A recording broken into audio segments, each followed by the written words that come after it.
நான் உங்களிடத்தில் அன்பாயிருக்கிறது போல நீங்களும் ஒருவரில் ஒருவர் அன்பாயிருங்கள் என்று இயேசு சொல்லுகிறார். இங்கு இயேசு குறிப்பிடும் அன்பு உலக அன்பில்லை, அது தெய்வீக அன்பு. இது இரண்டுமே வேறு. உலக அன்பு 3 விதமானது: எரோஸ், ஸ்டோர்ஜ், ஃபீலியோ. இவை கிரேக்க பதங்கள். 2 சரீரங்களையும் இருதயங்களையும் திருமண பந்தத்தில் ஒன்றிணைக்க தேவன் ஏற்படுத்திய அன்புதான் எரோஸ்.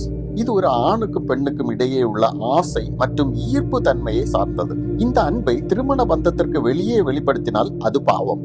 இது சுயநலத்தையோ காமத்தையோ பணத்தையோ பதவியையோ சார்ந்ததாக ஏற்படுத்தப்பட்டால் அது திருமணமே அல்ல, வெறும் ஒரு பிசினஸ் கான்ட்ராக்ட், அவ்வளவுதான். எரோஸ் என்ற அன்பை அடிப்படையாக கொண்ட பந்தமே தேவன் ஏற்படுத்தும் திருமண பந்தம். பராமரிக்கவும் நேசிக்கவும் பாதுகாக்கவும் தேவனால் ஏற்படுத்தப்பட்ட இயற்கையான அன்புதான் ஸ்டோர்ஜ்.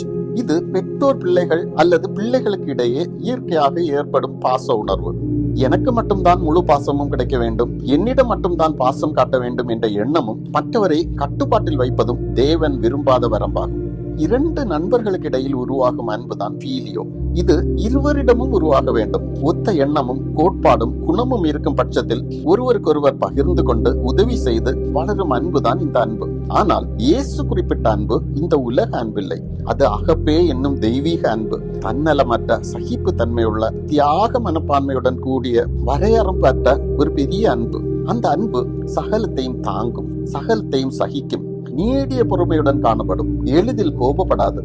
இரக்கம், காருண்யம் போன்றவற்றை கொண்ட அன்பு. தனக்கானவைகளை மட்டும் முக்கியத்துவப்படுத்தாமல் பிறர் நலனை கருதும் அன்பு. தன்னை புகழ்ந்து கொண்டிராத ஒரு அன்பு. பிறர் குற்றங்களை மன்னித்து மறக்கும் அன்பு.